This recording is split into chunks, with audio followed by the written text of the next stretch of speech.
Shalom. Shalom. Tanpa mengurangi sukacita kita, biarlah kita yang hadir pada pagi hari ini kita tetap bersemangat untuk sama-sama kita memuliakan Tuhan. Kita akan memulai ibadah kita pada pagi hari ini. Mari siapkan hati kita. Kita angkat satu pujian, katakan, manis kau dengar. Katakan, ya Tuhanku, aku hendak bernyanyi bagimu.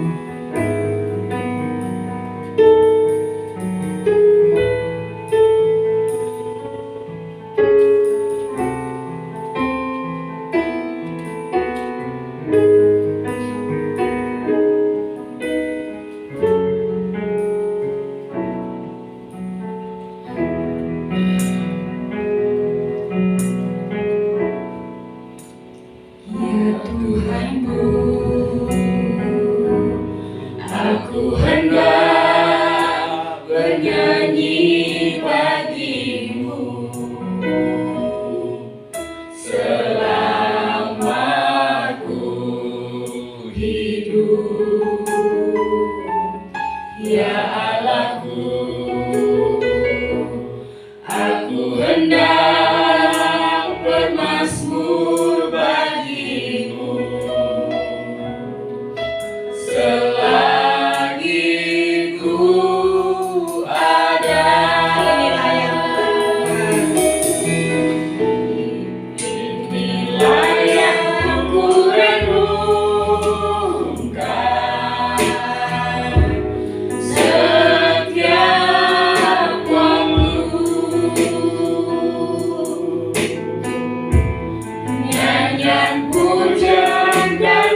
seperti Engkau, tiada seperti Engkau, sebab Kau besar, perbuatanmu ajaib, tiada seperti Engkau, tiada seperti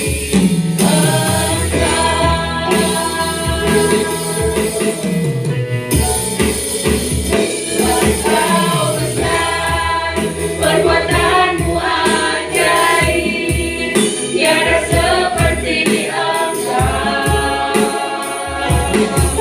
tiada seperti Engkau, sebab Kau besar, perbuatanmu ajaib, tiada seperti Engkau, tiada seperti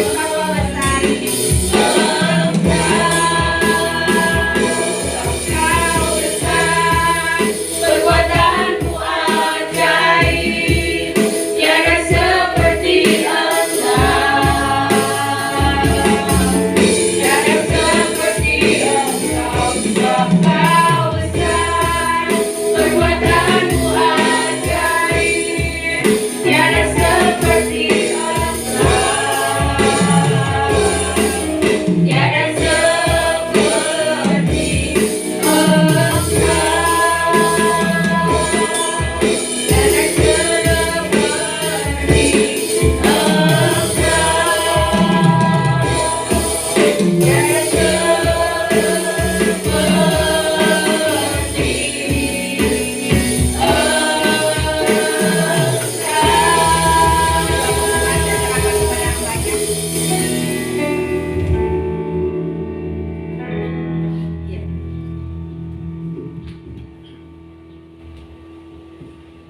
Kami bersyukur kepada-Mu ya Allah, pagi hari ini kami datang hadirat Tuhan menyembah Engkau, memuji Engkau. Kami percaya Engkau hadir tengah-tengah kami hari ini. Biarlah Engkau memimpin ibadah kami dari awal, pertengahan sampai akhirnya. Hanya jadi dalam nama Allah Bapa, Allah Putra, dan Allah Roh Kudus. Sama-sama katakan Amin. Silakan duduk.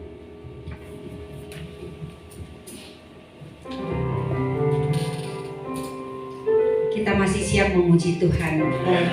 Kita melihat bangku-bangku yang masih kosong. Marilah kita sama-sama mendoakan untuk Tuhan kirimkan jiwa-jiwa yang mengasihi Tuhan. Ada banyak pertanyaan di dalam kehidupan kita.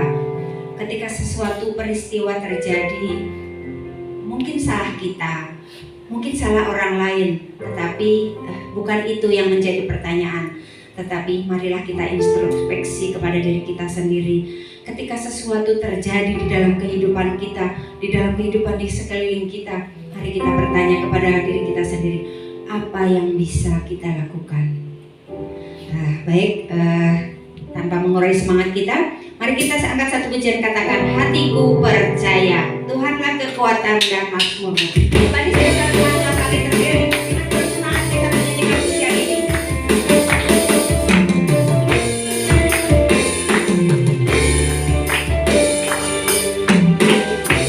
Tuhanlah kekuatan dan mazmurku. Ya gunung batu, ya gunung batu dan keselamatanku. Hanya padamu, hanya padamu hatiku percaya.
kita akan menerima siram daripada firman Tuhan. Kita menyiapkan hati kita, kita katakan satu pujian. Katakan, ku cari wajah-Mu. Biarlah kita mencari wajah Tuhan. Karena di dalam Dia ada perkara ajaib yang senantiasa diselesaikan. Terima kasih Tuhan.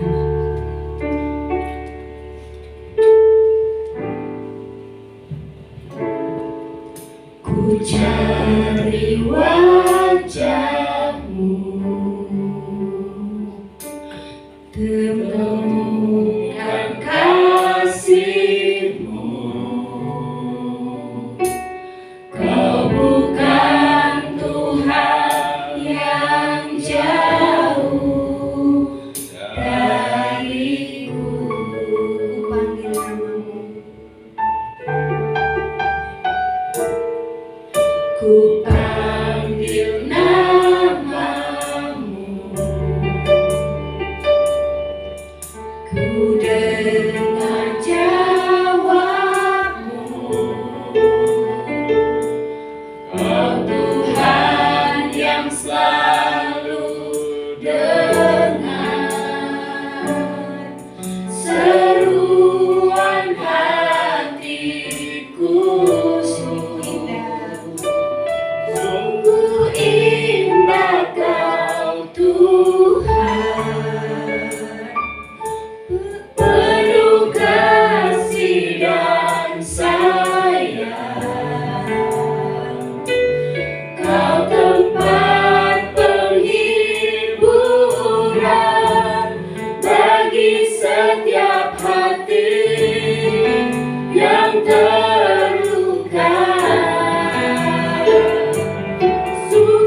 saya memberi kesempatan setiap kita membuka hati.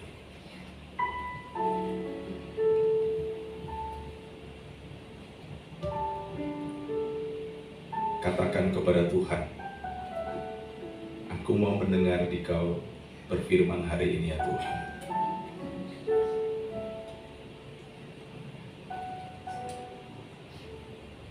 Aku mau mengalami Engkau saat ini. Jamah aku, urapi aku, baharui hidupku.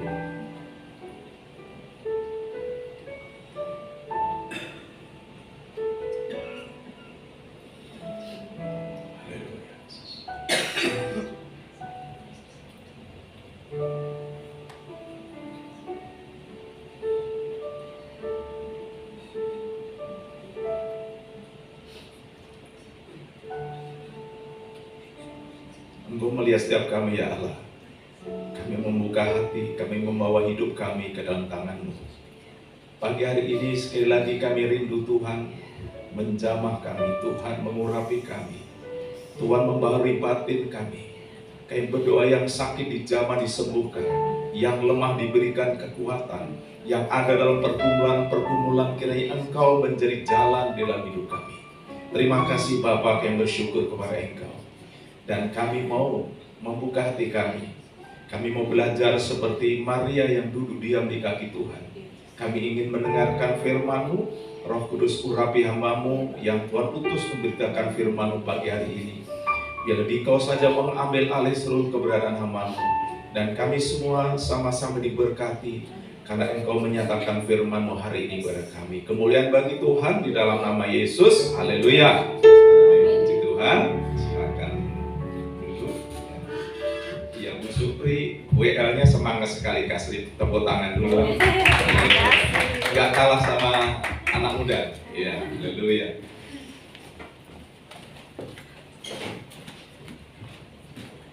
Ya, Bapak Ibu, saya merasa senang bisa kembali bertemu dalam ibadah pagi hari ini, ya, di GKI Maturiah Harapan Indah. Ini sebetulnya dalam rangka pertukaran pengkhotbah ya. Ya kita ikut saja yang diatur oleh daerah ya. Di Mustika Jaya minggu lalu sudah Pak Pendeta Andro dari Delta Mas yang berkhotbah. Puji Tuhan, dan waktu saya atur-atur dengan Pak Pendeta Melchior, Pak Gembala, ya akhirnya dapat waktu hari ini ya. Dan kebetulan hari ini Bapak Ibu, ini kami nanti sore itu ada ibadah syukur 27 tahun GKI Rehoboth Mustika Jaya. Jadi panitia sedang mempersiapkan ini itu, jadi pagi tidak ada ibadah. Jadi makanya saya bilang saya pagi nggak ada, bisa nggak tanggal 27 ya, dan boleh katanya. Jadi saya bersyukur juga GKI Rehoboth. Jadi tahun ini ulang tahun yang ke-27 ya. Itu satu perjalanan yang luar biasa, dari nggak ada jiwa dan Tuhan terus berkati tolong sampai hari ini usia yang ke-27, puji Tuhan.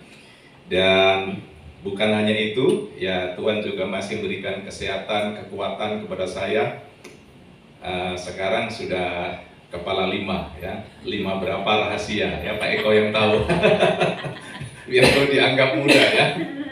Ya, jadi saya ingat waktu saya masuk di Mustika Jaya 27 tahun yang lalu, tahun 97, itu bulan Juni. Jadi saya pengantin baru itu baru 3 bulan atau 4 bulan ya. Jadi kemudian masuk di sana, saya ingat ada yang sudah eksis duluan itu 2 gereja, GPDI sama GBI ya. Nah, GBI itu sudah ibadah di ruko. GPDI masih sewa rumah, kami juga ya kontrak rumah. Jadi yang menarik, dari gereja GBI gembalanya sudah duluan dipanggil Tuhan ya. Mungkin seusia saya, agak lewat dikit. Lalu gembala GBDI ada Sesdiana dari Manado, usianya sebenarnya di bawah saya 1 tahun. Yang satu letting juga, dia paling duluan berapa bulan, mulai 1 bulan lalu dipanggil Tuhan. Jadi tinggal saya ini yang belum dipanggil Tuhan. Dia 1 letting di Mustika Jaya ya. Masih mau dipakai. Ya berarti masih ada tugas lah ya yang Tuhan beri. Jadi saya bersyukur waktu ulang tahun tanggal 20 kemarin, Oktober, saya menyebut kalau istilah sepak bola itu perpanjangan waktu. Jadi sudah 2 kali 45 menit, biasanya ada extra time kan.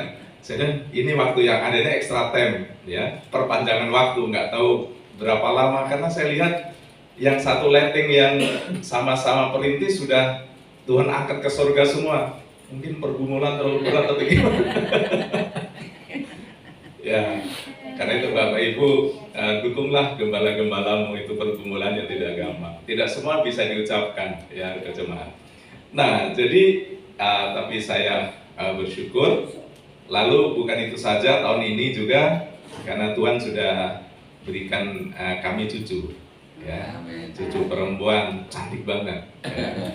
Ya, jadi saya ini sudah dipanggil Eyang ya, Opa, Eyang, ya, sudah usia 2 bulan, namanya Nicole, ya, puji Tuhan, itu melengkapi sukacita yang Tuhan beri, ya. Kalau tantangan mah selalu ada, ya, namanya hidup selalu ada tantangan, pergumulan. Tapi mari lihat kebaikan Tuhan, mari lihat berkat Tuhan, pasti kita tetap bisa bersyukur, bersukacita. Jadi itu pendahuluannya. Biasa saya khotbah 2,5 jam Pak Eko, jadi mohon sabar ya. Ya, baik. Mari kita buka Alkitab kita dari Lukas 19, ya. Lukas 19 ayat yang pertama sampai 10. Lukas 19 ayat 1 sampai 10. Saya baca ayat pertama, jemaat ayat kedua dan seterusnya sampai ayat yang ke-10. Judulnya Sakius. Sudah dapat ya? 1, 2, saya dulu ya. Ayat pertama, Yesus masuk ke kota Yeriko dan berjalan terus melintasi kota itu bersama. Di situ ada seorang bernama Zakius, kepala pemungut cukai, dan ia seorang yang kaya. Ia berusaha untuk melihat orang apakah Yesus itu, tetapi ia tidak berhasil karena orang banyak, sebab badannya pendek. Maka berlarilah ia menemui orang banyak, lalu menghadap pohon ara untuk melihat Yesus yang akan lewat di situ. Ketika Yesus sampai ke tempat itu, ia melihat ke atas dan berkata, "Sakius, segeralah turun, sebab hari ini aku harus menumpang di rumahmu." Lalu Zakius segera turun dan menerima Yesus dengan sukacita. Tetapi semua orang yang melihat hal itu bersungut-sungut katanya, ia menumpang di rumah orang berdosa. Tetapi Zakius berdiri dan berkata kepada Tuhan, "Tuhan, setengah dari milikku akan kuberikan kepada orang miskin, dan sekiranya ada sesuatu yang kurang dari seseorang, akan kukembalikan 4 kali lipat." Kata Yesus kepadanya, "Hari ini telah terjadi keselamatan kepada rumah ini, karena orang ini pun anak Abraham. Sebab anak manusia datang untuk mencari dan menyelamatkan yang hilang." Ya. Ayat yang 8 dan 9. Tetapi Sakius berdiri dan berkata kepada Tuhan, "Tuhan, setengah dari milikku akan kuberikan kepada orang miskin, dan sekiranya ada seorang yang kuperas dari seorang, akan kukembalikan 4 kali lipat."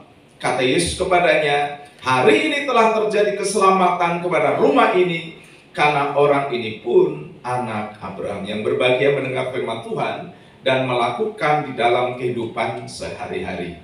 Bapak dikasih Tuhan, melalui pembacaan firman Tuhan ini, saya memberikan tema khotbah pagi hari ini adalah tanda pertobatan. Ya, tanda pertobatan. Ya Bapak Ibu, ini kisah yang sudah tidak asing lagi.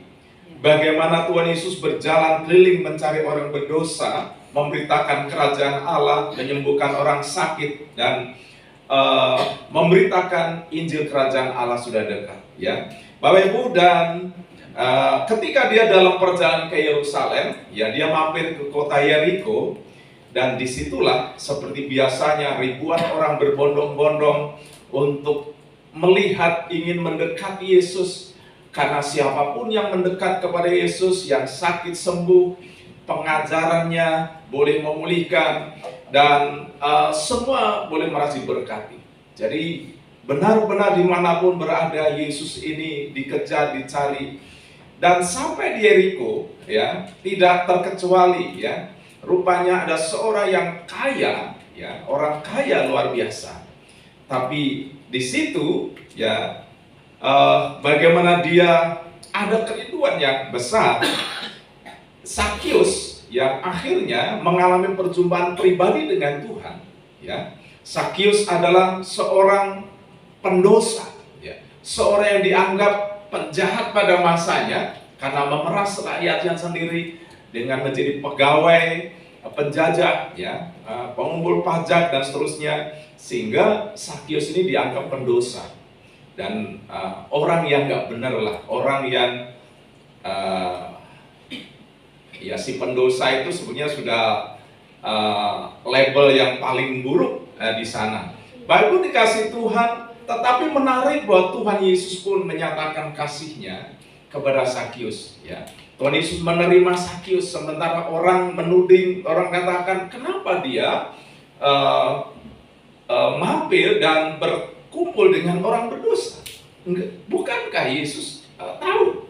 Tetapi pada akhirnya Sakius diterima oleh Tuhan.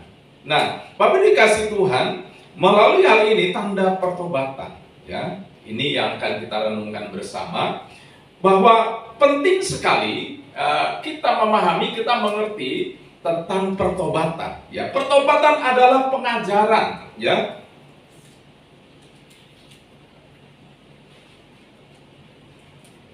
Nggak bisa ya? Oh bisa ya? Oh gede di sini ya.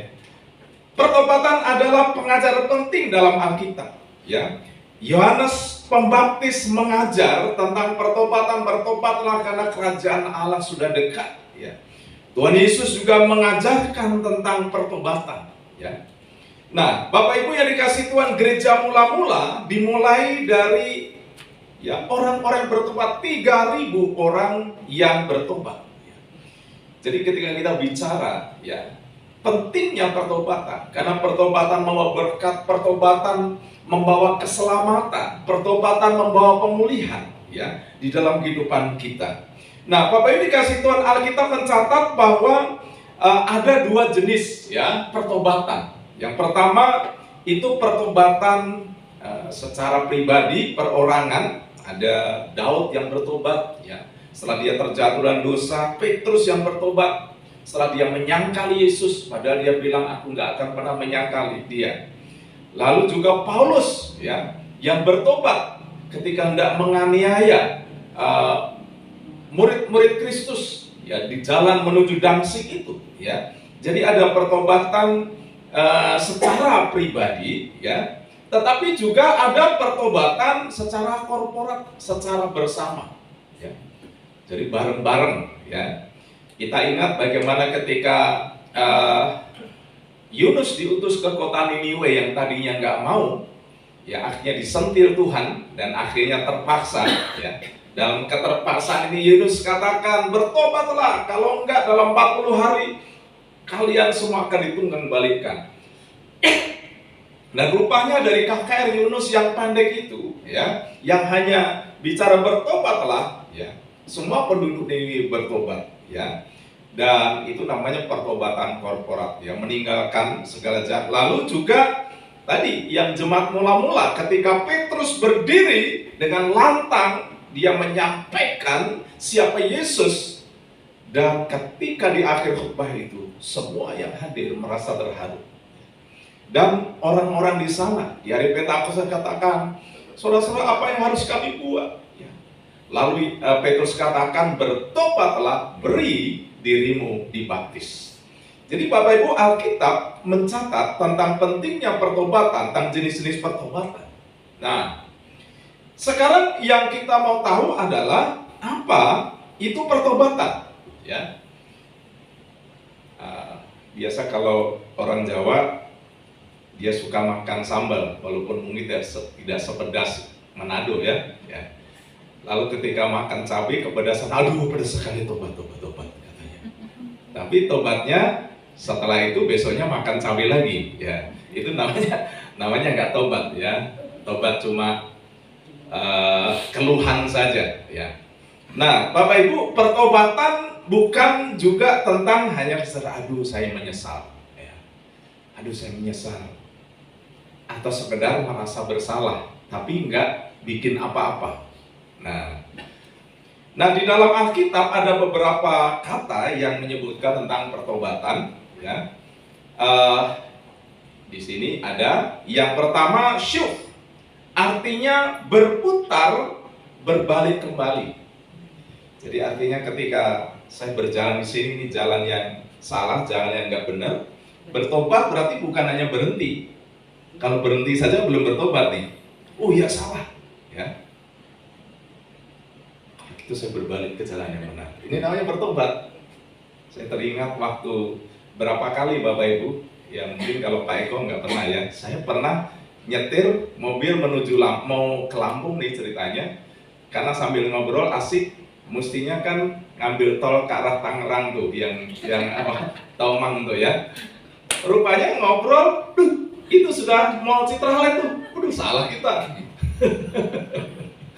Akhirnya, aduh, ya. Ya kalau aduh kan, ya nggak ada guna. Mau tidak mau apa? Ya harus kita buat, putar balik, ya. Kembali ke jalan benar gitu ya Pak Eko, ya. Jangan lanjutkan makin jauh. Nah, jadi syuk itu bertobat berarti berputar, ya, berbalik kembali. Itu bertobat, ya. Kalau tadi dibilang makan cabai, ya kepedasan, aduh tobat saya, tobat. Tapi besok lagi, ya itu enggak, ya. Saya punya istri itu jago makan cabai, orang Jawa tapi lidahnya lidah Manado, ya. Orang Manado juga lewat kali, ya.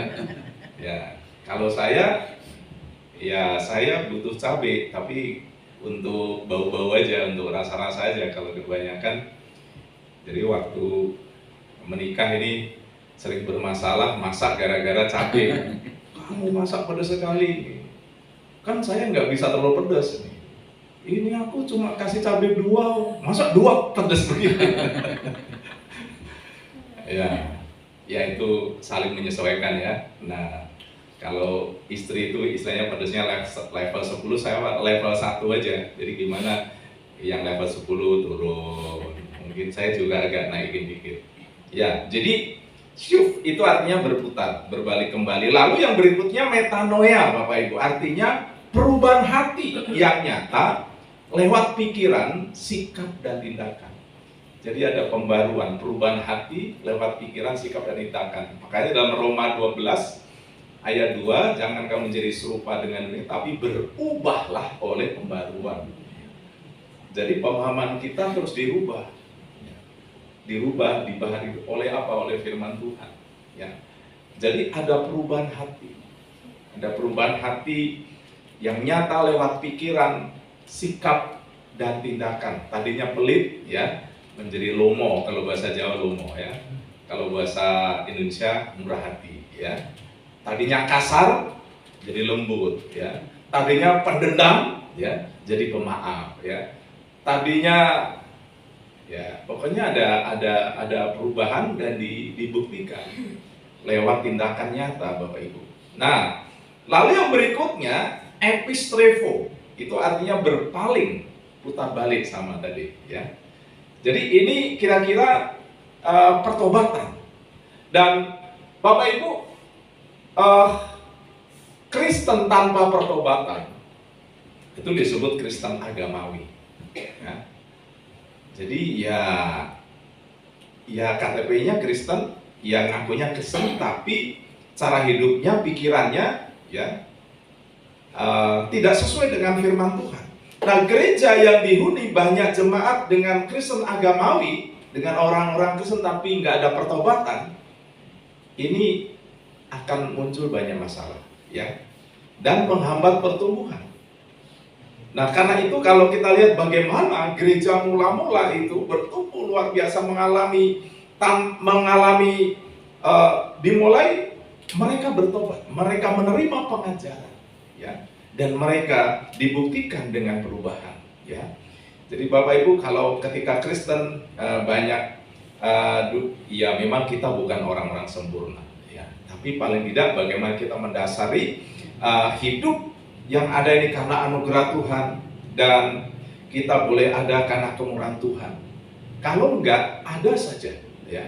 Saya ini sudah 27 tahun gembala, jadi sudah banyak pengalaman, ya. Ada model-model gitu. Ya, ada ya orang Kristen, kalau istilahnya jemaat-jemaat yang menjadi penghiburan. Wah, sudah enggak neko-neko, dia kumpul pelayanan, dia terus support gembala. Tapi ada juga yang kerjaannya cuma mengkritik doang, ya. Pokoknya cari yang kurang saja, asal beda saja ada, ya. Ada, jadi macam-macam, ya. Nah, Kristen tanpa pertobatan, ya, itu karena dia berjalan dalam kedagingan, jadi cara berpikirnya lama dan sebagainya, dan itu akan muncul banyak masalah, mungkin dalam persekutuan juga masalah dan sebagainya.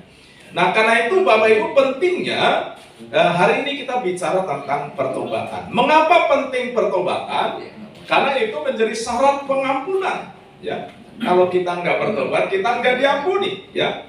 Kemudian syarat keselamatan, ya, bertobatlah, ya, karena kerajaan Allah sudah dekat, ya.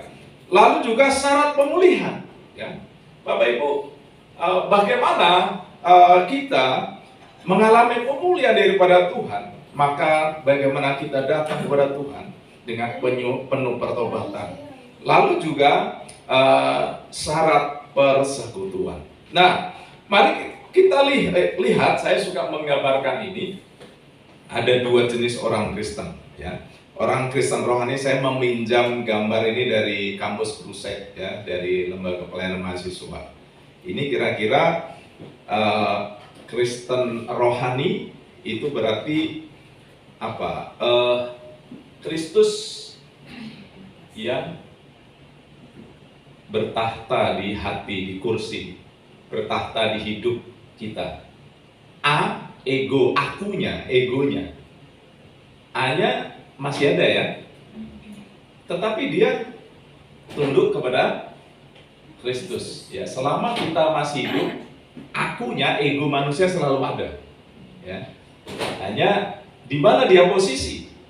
Orang Kristen rohani, orang Kristen dengan pertobatan, ini segala titik-titik, ini segala keinginan, ya, tunduk kepada Kristus. Kristus yang menjadi, ya, penguasa. Ini namanya Kristus yang menjadi Tuhan. Bapak Ibu, ini Kristen rohani. Wah, kalau dalam kehidupan orang seperti ini, hidupnya akan dipenuhi damai sejahtera dan sukacita, dan rencana Allah digenapkan dalam kehidupannya. Nah, ini berbanding terbalik dengan tadi. Kalau Kristen tanpa pertobatan seperti ini, salib ada sih di dalam hidupnya, lingkaran ini hidup, ya. Salib ada. Kamu percaya Yesus? Iya, ini kalau saya Kristen. Iya, saya suka ke gereja. Tapi kalau kita melihat siapa yang berkuasa dalam hidupnya, akunya, egonya. Yesus ada di bawah. Kalau perlu saja dipanggil, ya. Kalau kepepet, ya. Nah, segala keinginan ini berpusat pada egonya, akunya, bukan Kristus. Karena Kristus nggak menguasai hidupnya, ya. Sama-sama ini ada salib, ini ada salib, tapi yang satu salib di bawah, ya, nggak diizinkan untuk memimpin hidupnya. Yang ini salib menjadi raja, menduduki tahta hatinya. Sama atau beda, Bapak Ibu? Beda, ya. Ini yang disebut Kristen rohani, Kristen pertobatan. Ini yang disebut Kristen duniawi, Kristen namanya Kristen, tapi kehidupannya ya tidak Kristen. Nah, karena akunya yang memimpin dalam kehidupannya. Jadi Bapak Ibu, nah ini pentingnya bagaimana kita belajar. Nah, hari ini kita belajar dari tanda pertobatan dari seorang yang disebut ya tadi Sakius ya. Nah, mari kita lihat bagaimana Sakius ya, tanda pertobatan dari Sakius ketika orang bertobat. Bagaimana kita bisa melihat ya tanda-tandanya ya. Yang pertama ada kerinduan akan Tuhan. Lukas 19 ayat 2, di situ ada seorang bernama Sakius,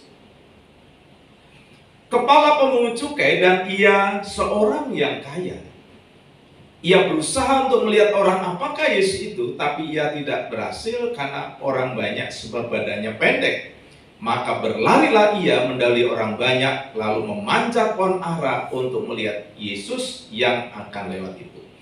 Bapak Ibu, kita sudah pernah mendengar ya cerita ini bagaimana Sakius ya dengan penuh kerinduan, dengan kerinduan yang besar. Ini Sakius orang kaya. Ya, orang kaya itu gengsinya tinggi ya.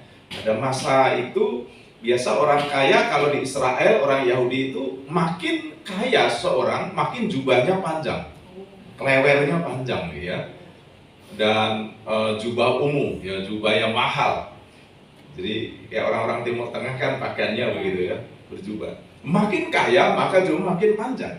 Nah, bagaimana mungkin ketika Yesus lewat di situ ya dengan jubah dia yang mahal, dengan saya bayangkan bagaimana dia berlari mungkin ya apa mencincing ya, menyincingkan jubahnya itu lalu berlari, lalu di situ katakan orangnya pendek katanya kan. Nah, Bapak Ibu, untuk berusaha melihat seperti apa Yesus ya. Karena memang pada di mana Yesus berada di situ ribuan orang datang dan dia berusaha ya. Dan akhirnya di situ dikatakan bahwa dia berlari mendahului orang banyak, memanjat pohon ara. Itu sudah kerinduannya luar biasa. Ya, Bapak Ibu, dari hal ini kita bisa melihat ya, kalau kita mengalami pertobatan yang sungguh, ada satu kerinduan yang besar. Kita nggak peduli lagi apa orang kata. Ya. Ada kerinduan yang besar untuk di mana yang mengalami Tuhan, di mana mendengar firman Tuhan, di mana kita mau mengalami kebaikan Tuhan. Jadi kerinduan untuk menyembah Tuhan, kerinduan untuk beribadah, untuk mendengar firman Tuhan. Saya teringat Bapak Ibu, pada tahapan perjalanan iman saya, ya saya latar belakang dulu ya bukan Kristen. Kemudian ketika saya bertobat, kemudian saya masuk sekolah teologi, ya. Tapi rupanya dalam beberapa waktu itu saya mengalami saat-saat di mana kayak semacam padang gurun. Padang gurun itu saat-saat kekeringan secara rohani, ya. Sampai pada saatnya, ya, saya mengalami satu pertobatan melalui pemuridan itu, yang LPMI, Kampus Kuruset itu, melalui pemuridan. Dan akhirnya ketika saya mengalami pembaruan rohani setelah ada di padang gurun rohani itu, ada satu perubahan luar biasa. Perubahan yang pertama memang kerinduan akan Tuhan. Jadi saya kuliah di sekolah teologi. Pokoknya selesai atau sebelum kuliah, kalau kelas kosong, ya saya selalu ke perpustakaan. Saya ada kerinduan untuk membaca firman Tuhan, baca buku-buku. Ya. Setelah saya pindah di Jakarta, saya berjam-jam itu di toko buku kalam hidup karena nggak punya duit, nggak bisa beli. Jadi saya baca di situ ya. Kadang-kadang petugasnya sampai mungkin sudah ini orang, ya. Saya baca, ya, baca buku-buku tentang doa, buku-buku tentang bagaimana Tuhan bekerja. Ya. Nah, Bapak Ibu yang dikasih Tuhan, jadi kerinduan akan Tuhan. Ya. Kerinduan seolah-olah yang lain menjadi nomor berikutnya. Ya. Kerinduan untuk berdoa, menyembah Tuhan, memuji Tuhan. Jadi di mana-mana, ya, Ya, itu bagaimana dulu waktu zaman masih kaset diputar itu, pokoknya setiap ada lagu-lagu baru, ya saya ke Immanuel, ke ini waktu sudah mulai merintis gereja. Wah, saya pokoknya ya begitu haus, ya. Nah, Bapak Ibu yang dikasih Tuhan, ada kerinduan akan Tuhan. Ya. Ada kerinduan akan Tuhan. Karena apa? Tuhan adalah segala-galanya. Tuhan adalah sumber. Kalau tanpa Tuhan saya nggak bisa. Ya. Yang saya miliki hanya Tuhan, hanya Yesus. Ya. Saudara dikasih Tuhan, jadi bagaimana Sakyus nggak peduli dengan ejekan orang banyak, nggak peduli dengan apa istilahnya, walaupun dia pakai jubah mahal, dia harus lari, dia harus panjat pohon, mungkin orang berketawa sama dia. Ya. Bayangkan. Tapi karena kerinduan yang besar, ya, kerinduan yang mengalahkan, ya tantangan-tantangan sekelilingnya. Bapak Ibu dikasih Tuhan, belajar dari Sakyus bagaimana pertobat yang sungguh itu ditandai dengan kerinduan yang dalam akan Tuhan. Ya. Saya suka katakan berdoa itu kualitasnya atau kuantitasnya, dua-duanya penting. Tapi ketika Bapak Ibu memulai suatu, aku mau lebih mungkin setia lagi berdoa, maka pertama-tama kualitasnya dulu aja. Yang penting ya jangan, aduh saya mau berdoa 1 jam sampai akhirnya kita setengah mati, masih 15 menit kurang 40. Daripada kita bicara kuantitas mau 1 jam mau 2 jam berdoalah sungguh-sungguh seberapa waktu, ya. Walaupun 5 menit suruh berdoa sungguh-sungguh pada Tuhan, segenap hati hancur, sudah doa. Tuhan barui saya, Tuhan ubahkan hidup saya, Tuhan berkati suami saya, Tuhan berkati istri saya, Tuhan berkati anak-anak saya. Ampuni selama ini saya jarang berdoa, ampuni selama ini saya banyak yang menduakan Tuhan. Jadi kita berperkara dengan Tuhan banyak banget. Ya sudah mengalir saja waktu. Puji Tuhan, 7 menit, gak apa-apa 7 menit, tapi itu satu hal yang sulit. Daripada kita cuma mengejar kuantitas, ya, lalu kita merasa bersalah kalau kita nggak sampai target. Nah, Bapak Ibu, jadi hal pertama bagaimana kita belajar dari Sakyus adalah bagaimana dia punya kerinduan yang besar tentang perkara-perkara Tuhan. Ya. Saya berapa waktu ini saya suka nyetel lagu-lagu biasa kalau di YouTube, ya, dari YouTube musik, ya. Pokoknya ketika saya senggang, ya, saya selalu setel di rumah itu ada apa? Pokoknya dengar lagu, ya, ada saat-saatnya. Jadi lagu-lagu yang lagi lagu Hillsong, lagu apa, saya menikmati. Jadi dengan perspektif baru, ya, Tuhan sang pembuka jalan, Tuhan. Nah itu sangat tidak langsung puji-pujian penyembah menguatkan, membangun iman kita. Ya. Jadi kalau ada berkat, beli soundbar, ya kan, sambil aduh suasananya lebih enak. Ya, jadi Bapak Ibu membangun kerinduan, ya, pertobatan membangun kerinduan. Bagaimana rindu, ya, merenungkan firman Tuhan. Nah, kita sebagai gereja di Mustika Jaya itu kita sudah buat pembacaan Alkitab setahun, itu namanya Gemas, Gerakan Membaca Alkitab setiap tahun. Kita cetak bukunya itu kecil aja, buku saku, ya. Walaupun nggak banyak juga jemaat yang nggak lakukan, tapi paling tidak sebagai gereja kita memberikan fasilitas itu. Pentingnya kita membaca Alkitab, sama pentingnya juga ketika kita harus makan setiap hari dengan teratur supaya kita sehat. Ya, Bapak Ibu, jadi ini kerinduan akan Tuhan. Ini penting, ya. Belajar dari Sakyus, pertobat sejati ditandai rindu akan Tuhan. Ya. Saya ingat bagaimana berapa jemaat berapa kali, Pak Muklis, saya siap bantu pelayanan pagi sore. Saya rindu melayani, saya rasanya pokoknya saya memberi untuk Tuhan. Ada pernah waktu begitu, ya. Nah, puji Tuhan kalau gitu, oke, kita jadwal, Pak mau tugas apa? Nah, mungkin orang seperti itu, ya, sedang kasih mula-mula, sudah kerjakan. Nah, Bapak Ibu, jadi kerinduan akan Tuhan.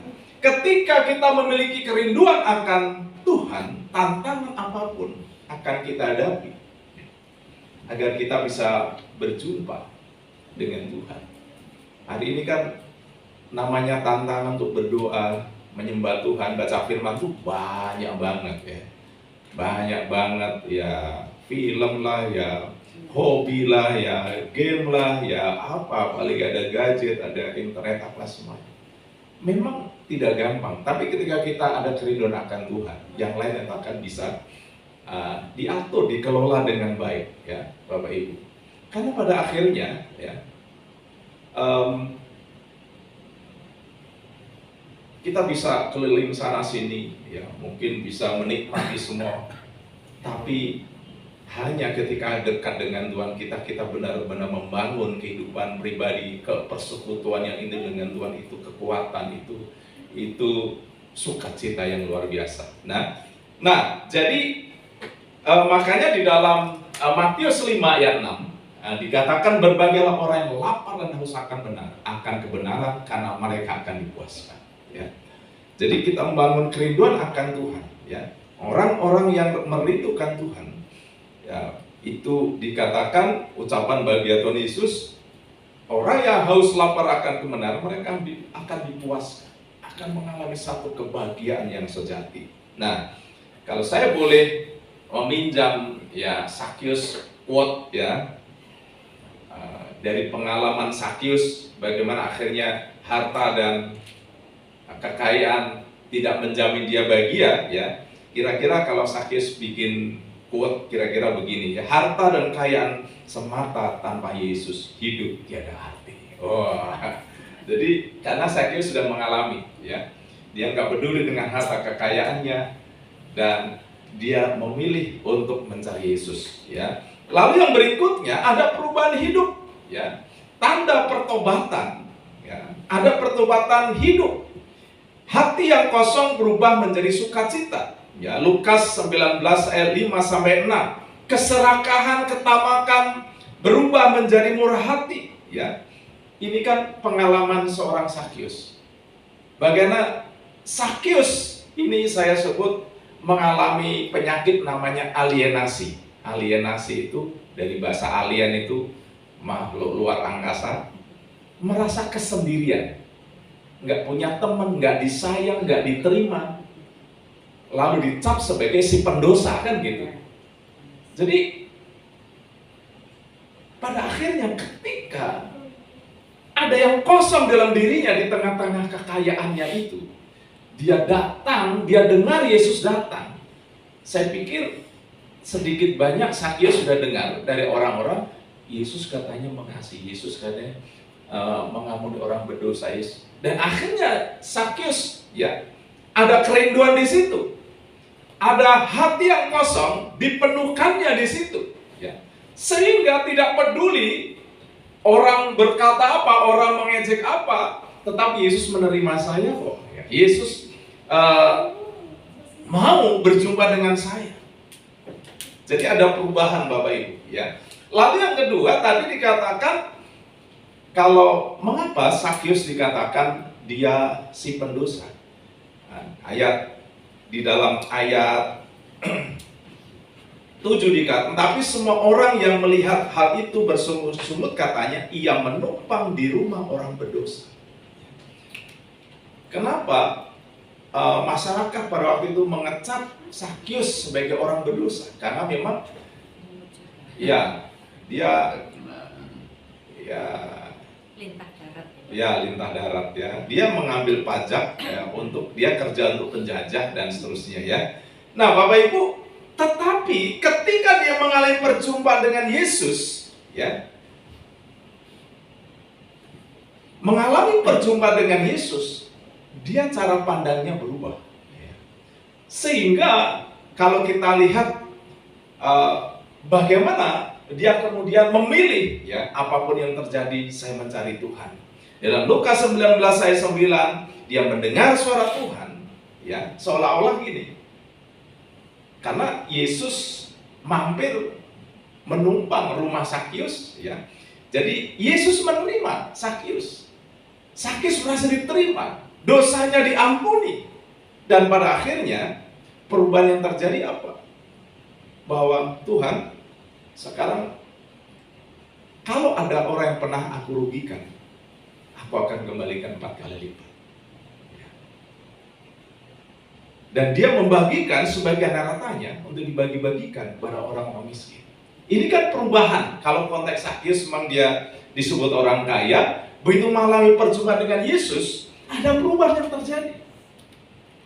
Bagaimana dia tidak lagi menjadikan uangnya sebagai tuannya, tapi menjadikan Yesus sebagai tuannya. Uang menjadi sarana bagaimana akhirnya dia dari orang yang pelit, dari orang yang mungkin parasit tadi, berubah menjadi orang yang bisa berbagi-bagi. Nah, sudah dikasih Tuhan, ini tanda pertobatan dan kita mengalami perjumpaan pribadi dengan Tuhan. Nah, saya teringat itu sudah lama ya, mungkin ada yang pernah dengar namanya Pak Tumbur Simbolon SH, ya, sekarang sudah doktor gitu ya.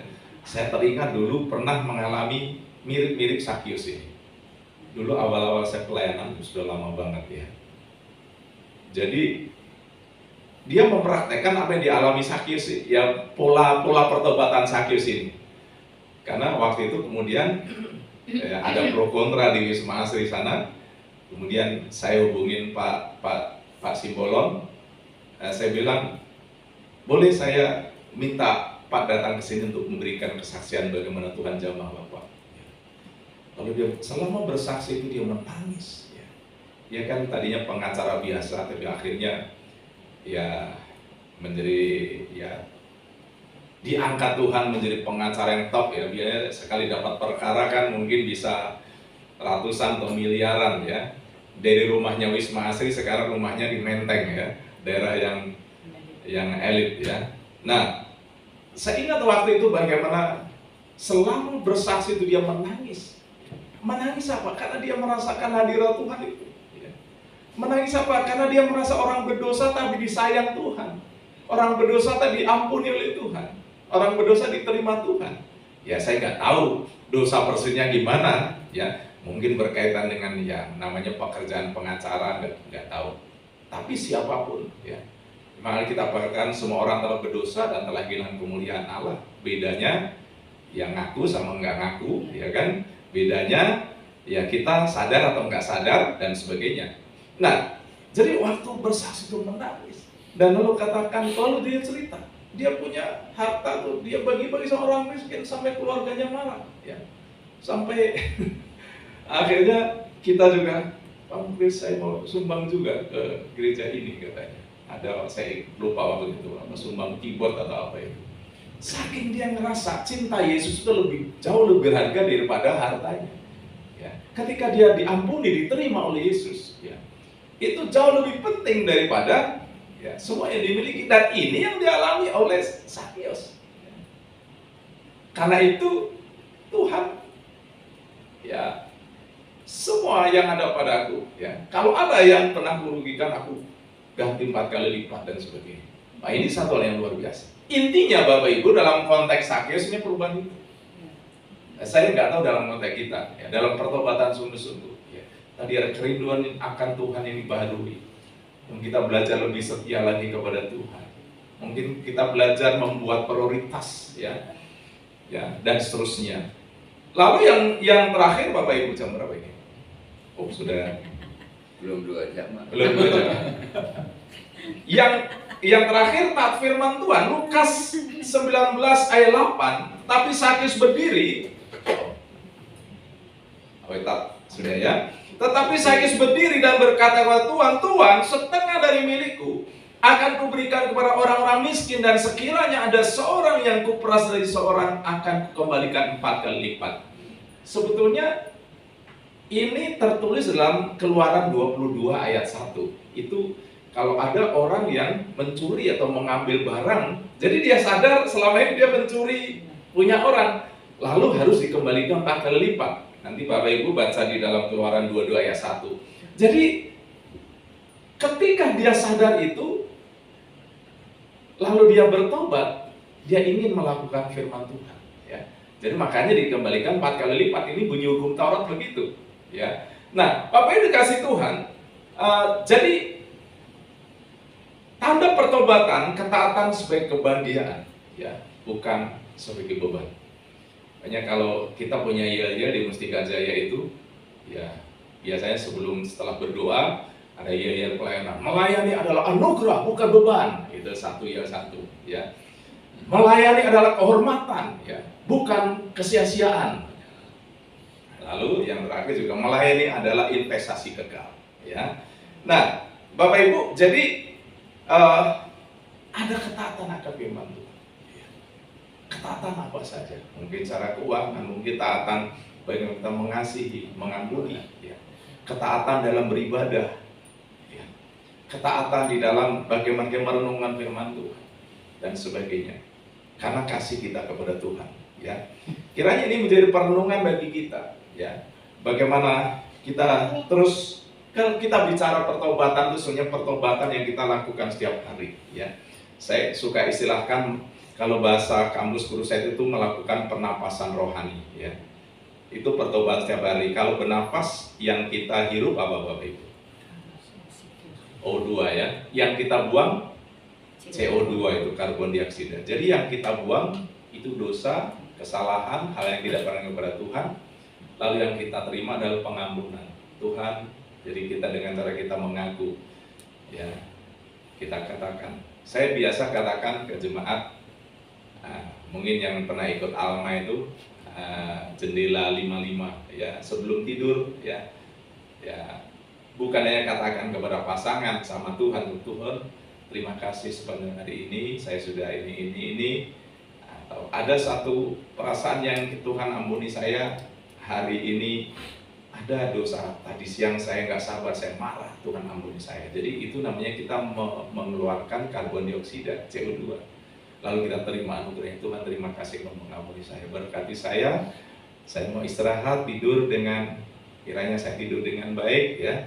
Dan kalau Tuhan izinkan, besok bangun pagi dan memuliakan Tuhan, ya. Kalau Marisa kan bangun langsung tidur langsung nggak bangun lagi, ya.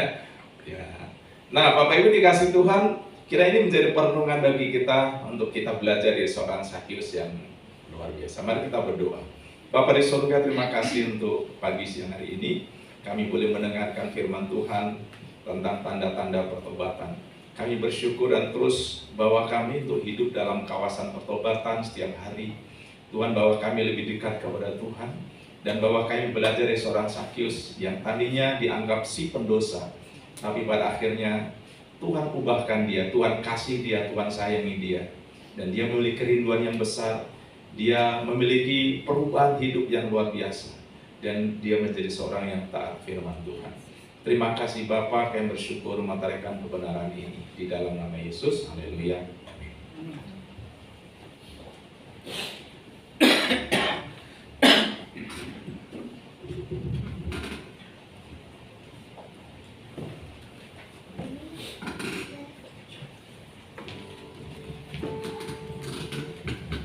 Terima kasih untuk hambanya yang sudah menyampaikan firman pada siang hari ini. Sebentar kita akan menerima berkat daripada Tuhan dengan kita memberikan persembahan kita. Saya undang Yonatan untuk menjalankan tanggung persembahan. Sebelum persembahan dijalankan, saya akan membacakan satu ayat di dalam firman Tuhan. Di dalam 2 Korintus 9 ayat 6 dan 7. Camkanlah ini, orang yang menabur sedikit akan menuai sedikit juga, dan orang yang menabur banyak akan menuai banyak juga. Hendaklah masing-masing memberikan menurut kerelaan hatinya, jangan dengan sedih hati atau karena paksaan, sebab Allah mengasihi orang yang memberi dengan sukacita, dan Allah sanggup melimpahkan segala kasih karunia kepadamu, supaya kamu senantiasa berkecukupan di dalam segala sesuatu dan malah berkelebihan di dalam berbagai kebajikan. Mari kita satu dalam doa. Bapa yang baik, Bapa yang senantiasa memelihara kehidupan kami, terima kasih Tuhan untuk penyertaan dalam kehidupan kami. Kami percaya bahwa Tuhan sudah menyediakan segala apa yang kami butuhkan dalam kehidupan kami hari lepas hari. Terima kasih Tuhan. Sebentar kami akan memberikan persembahan. berkat yang Tuhan berikan kepada kami. Kami percaya Tuhan, ketika kami memberi dengan penuh sukacita, Tuhan akan mengembalikan berlipat kali ganda. Terima kasih Bapa. Biarlah persembahan ini Kau pakai untuk pekerjaan-Mu di tempat ini, bahkan untuk memberkati di tempat lain. Terima kasih Tuhan, biarlah setiap anak-anak memberi dengan penuh sukacita. Terima kasih Bapa, terima kasih, terpujilah nama-Mu, di dalam nama Tuhan Yesus kami mengucap syukur. Haleluya, amin. Kita angkat satu pujian di dalam buku Kemenangan Iman nomor 247. Tuhan mau sertai hamba. Kita nyanyikan ayat 1 dan 2.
Saya undang semua Tuhan bagi berdiri, dan sesudah itu saya mengundang Bapak Muklis untuk mengakhiri ibadah ini. Kita angkat satu pujian. Kami memuji kebesaran-Mu, ajaib Tuhan, ajaib Tuhan.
Saudara menaikkan doa-doa pribadi, yang penting Tuhan mendengar doa saudara.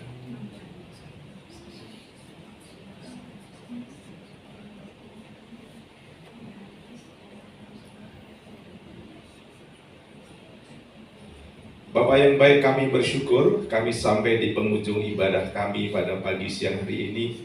Terima kasih Tuhan, kami boleh menikmati hadirat Tuhan melalui puji-pujian, juga kebenaran firman-Mu yang mengingatkan kami untuk kami boleh belajar dari seorang Sakius bagian mengalami anugerah Tuhan dan hidupnya terus diubahkan oleh Tuhan. Terima kasih Bapa, dan umat-Mu akan kembali dalam aktivitas sepanjang minggu ini. Mohon berkat atas mereka, pribadi lepas pribadi, keluarga lepas keluarga, dalam pekerjaan, dalam setiap pergumulan, doa dan harapan. Kiranya Engkau mendengar dalam anak-anak dalam sekolah. Kami berdoa untuk setiap usaha dan apapun Tuhan, kiranya Engkau Allah Immanuel memberkati setiap umat-Mu. Jadi sekalian, terimalah berkat-berkat yang daripada Tuhan. Tuhan memberkati engkau dan melindungi engkau. Tuhan menyinari engkau dengan wajahnya dan memberi engkau kasih karunia. Tuhan menghadapkan wajahnya kepadamu dan memberi engkau damai sejahtera. Baginya lah kemuliaan kekal selama-lamanya. Haleluya. Terima Kasih